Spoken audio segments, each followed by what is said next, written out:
but that's alright. On dit souvent qu'on attend la fin de la semaine, mais en réalité, on attend la fin du capitalisme. Alors je vois pas mal de vidéos comme ça sur TikTok, sur Insta, bref partout, pas mal de gens, même dans la vraie vie, dire « Oh là là, moi j'ai trop hâte d'être le week-end, j'ai trop hâte d'être en vacances, etc. » pour prendre du repos, un peu me reposer, bref, on a hâte du prochain moment. Quand on est en semaine, on a hâte du vendredi, quand on est dans une plus longue période, on a des grandes vacances, enfin des moments où on a plusieurs jours de pause d'affilée, bref, peu importe où on est, que ce soit dans le système scolaire ou dans le monde du travail, on a toujours une attente. On attend le moment où ça ne sera plus le moment où on travaille, le moment où on sera en pause, donc. On va constamment attendre ce temps. Sauf que ce temps, de base, c'est un temps normal. C'est-à-dire que, initialement, biologiquement, ce temps n'est pas là pour travailler. Ce temps est un temps de vie. Mais il a été pris par le capitalisme pour être un temps de travail. C'est-à-dire que dans le capitalisme, la majorité du temps, on travaille. Il y a une petite partie où on se repose genre on dort, et une grosse partie aussi où on consomme. C'est-à-dire produire, se reposer, consommer. Produire, se reposer, consommer. Sauf que cette boucle, elle nous fait du mal. Évidemment, ça nous déprime, ça nous met très mal, etc. Et là, il y a deux catégories de personnes. Il y a les gens qui sont plutôt éveillés, qui vont se dire « Ah là là, c'est le capitalisme et tout, il faut abattre le système ».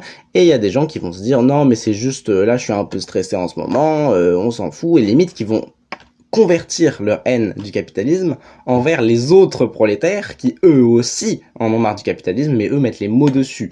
Au lieu de dire « j'en ai marre et j'ai hâte d'être vendredi », ils disent « j'en ai marre du capitalisme ». Et ça ne plaît pas aux gens qui n'ont pas encore mis les mots dessus, qui n'ont pas encore conscientisé la souffrance qu'ils ont due au capitalisme. D'ailleurs, certains prolétaires sont plus capitalistes que des gros capitalistes, des gros multimilliardaires, des gros chefs d'entreprise. Et c'est ça qui fait tenir le système. C'est justement ces gens-là. C'est tous les gens qui sont dans le système capitaliste, qui en ont marre du capitalisme, qui sont littéralement torturés par le capitalisme, mais qui continuent de rester dedans et qui continuent même de le défendre. C'est eux qui permettent au capitalisme de continuer de fonctionner. Parce que si l'intégralité des prolétaires, voire même 80% des prolétaires se rebellaient contre les capitalistes, il n'y aurait plus de capitalisme.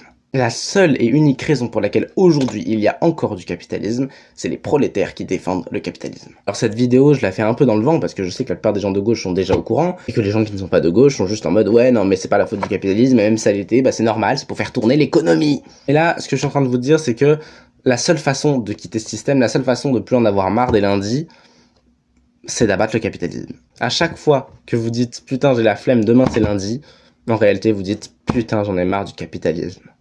Et le but de cette vidéo, c'est juste de vous reconscientiser ça, si jamais c'était pas bien conscient dans votre tête. On emmerde le capitalisme. Bisous.